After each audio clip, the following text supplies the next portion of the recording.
कार्तिक महीना शुरू हुआ, इन बातों का रखिए विशेष ध्यान।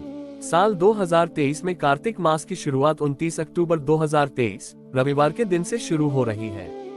कार्तिक मास 27 नवंबर तक चलेगा। कार्तिक मास का समापन कार्तिक पूर्णिमा के दिन होता है।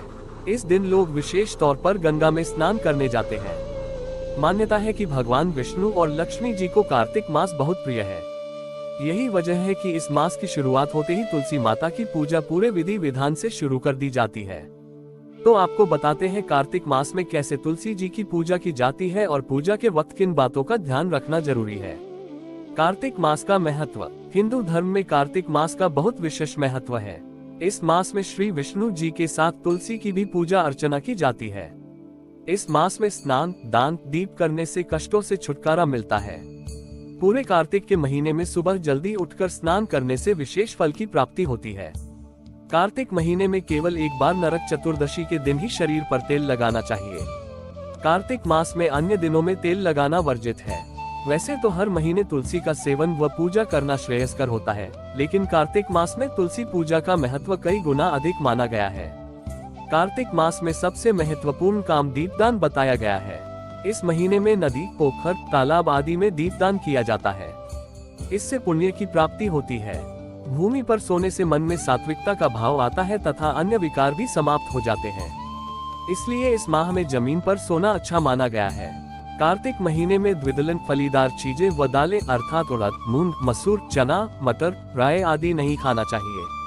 व्रत करने वाला को चाहिए कि वह तपस्वियों के समान व्यवहार करे, अर्थात कम बोले, किसी की निंदा या विवाद न करे, मन पर संयम रखे आदि। कार्तिक मास में ब्रह्मचर्य का पालन जरूरी है। इसका पालन नहीं करने पर पति पत्नी को दोष लगता है और इसके अशुभ फल भी प्राप्त होते हैं। कार्तिक महीने में सूर्योदय से पहले उठकर पवित्र नदी के जल से स्नान करें। इससे मोक्ष प्राप्त होता है, पाप धुल जाते हैं। खाली पेट पानी के साथ तुलसी के कुछ पत्ते खाएं। मान्यता है इससे साल भर बीमारियों से राहत रहती है। कार्तिक के महीने में रोजाना तुलसी के नीचे दीपक लगाएं और परिक्रमा करें। इससे धन लक्ष्मी प्रसन्न होती है। कार्तिक माह में दिया गया दान जैसे अन्न, ऊनी वस्त्र, तिल, दीप दान, आंवला दान करने से हर तरफ से लक्ष्मी की कृपा मिलती है। इस महीने में मूली, कंद, गाजर, गराडू, शकरकंद खाना सेहत के लिए अच्छा होता है। इससे व्यक्ति निरोगी रहता है। विष्णु जी को चढ़ाएं तुलसी दल। रोजाना तुलसी के पौधे की पूजा करने के साथ कार्तिक मास में तुलसी की पत्तियां तोड़कर भगवान विष्णु के साथ उनके अवतारों को भोग लगाते समय जरूर चढ़ाएं। ऐसा करने से विष्णु जी के साथ मां लक्ष्मी अति प्रसन्न होती है। तुलसी के पौधे की करें परिक्रमा। कार्तिक मास के दौरान तुलसी पूजन करने के साथ परिक्रमा करना लाभकारी माना जाता है। इसलिए रोजाना 3 से 5 परिक्रमा अवश्य करें। तुलसी का लगाएं पौधा।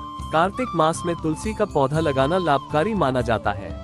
इसलिए अगर आपके घर में तुलसी नहीं है तो कार्तिक मास के दौरान अवश्य लगा लें।